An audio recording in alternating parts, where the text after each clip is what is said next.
नवरा बायकोला रोमॅन्टिक होऊन प्रश्न विचारतो. नवरा, मला सांग, अशी कोणती वस्तू आहे जी गाईकडे 4 असते आणि बाईकडे 2 असते? बायकोला. बंडोबा प्रेशर कुकर खरेदी करतात आणि दुसऱ्या दिवशी दुकानदाराला परत करतात. दुकानदार, कुकर परत द्यायचं कारण काय? बंडोबा, कारण घरात 3 तरुण मुली आहे आणि हा शिट्ट्या वाजवतो. एक छोटा मुलगा लहान मुलांचं पालनपोषण कसे करावे हे पुस्तक एकाग्रतेने वाचत असतो. आई, तू हे पुस्तक का वाचतो आहेस? मुलगा, माझं पालनपोषण योग्य प्रकारे होतंय की नाही हे मला समजून घ्यायचं आहे. शाळेतून निकाल घेऊन बंड्या घरी आला. बंड्याचे बाबा, काय रे, कितवा नंबर आला? बंड्या, बाबा मी 2रा आलो.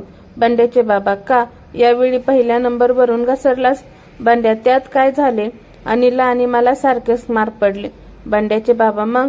बंड्या, आम्हा दोघांना सारखेच मार्क असल्यामुळे शेवटी दोघांच्या वडिलांचे मार्क्स तपासायला घेतले. त्यात मग बंड्याचे बाबा, असू दे, ठीक आहे. मन्या कुटुंबासोबत मुलगी पाहायला जातो. त्यांच्या समोर मुलीकडचे तिच्या गुणांची प्रशंसा करायला लागतात.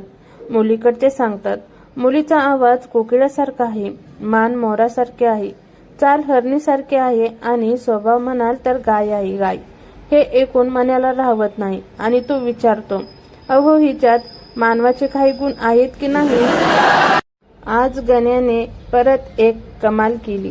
बँकेत जाऊन झोपला, कारण तिथं लिहिलं होतं, यहाँ सोने पर लोन मिळता है. एक बाई कस्टमर केअरला फोन लावते.